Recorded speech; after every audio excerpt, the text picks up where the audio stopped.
Ruang pertemuan di Mapolda Sumatera Selatan Senin lalu menjadi sebuah kejutan saat wakil keluarga besar Akiditio, pengusaha asal Langsa Aceh yang lama tinggal di Palembang, menyerahkan donasi uang 2 triliun rupiah.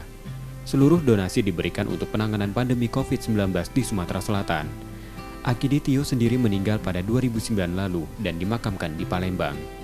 Sebelum penyerahan bantuan, diawali dengan pembacaan surat dari keluarga yang dibacakan dokter keluarga besar Akiditio Hardi Darmawan. Surat berisi alasan keluarga menyumbangkan uang besar itu.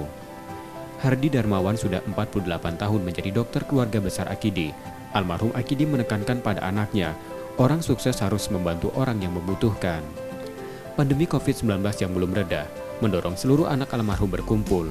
Anak-anaknya yang memiliki berbagai bisnis mulai kontraktor hingga perkebunan, patungan dan terkumpulah dana yang disumbangkan untuk penanganan pandemi global di Sumsel. Sebetulnya orang yang membantu itu juga banyak sebetulnya. Ratusan miliar dari Jakarta. Orang kita yang sukses di Jakarta kan banyak bantu. Ratusan miliar, memang tidak dipublisitas kayak begitu. Tadinya dia tidak mau hanya menyerahkannya aja begitu, tapi saya bilang begini, ini kan uang banyak. Apalagi membantu kepada masyarakat, harus transparan. Kapolda Sumsel yang menerima simbolis bantuan dana tersebut berterima kasih pada keluarga besar Akiditio. Dana tersebut akan disimpan pada rekening satuan tugas yang dibentuk Kapolda Sumsel. Banyak hal ya, mulai dari preventifnya sampai dengan represifnya ya. Preventif itu bagaimana masyarakat mencegah terjadinya COVID-19, ya kan? Itu banyak sekali faktor.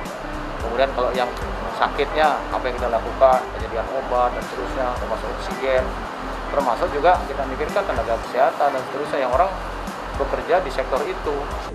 Kedermawanan keluarga besar Akiditio kini menjadi buah bibir.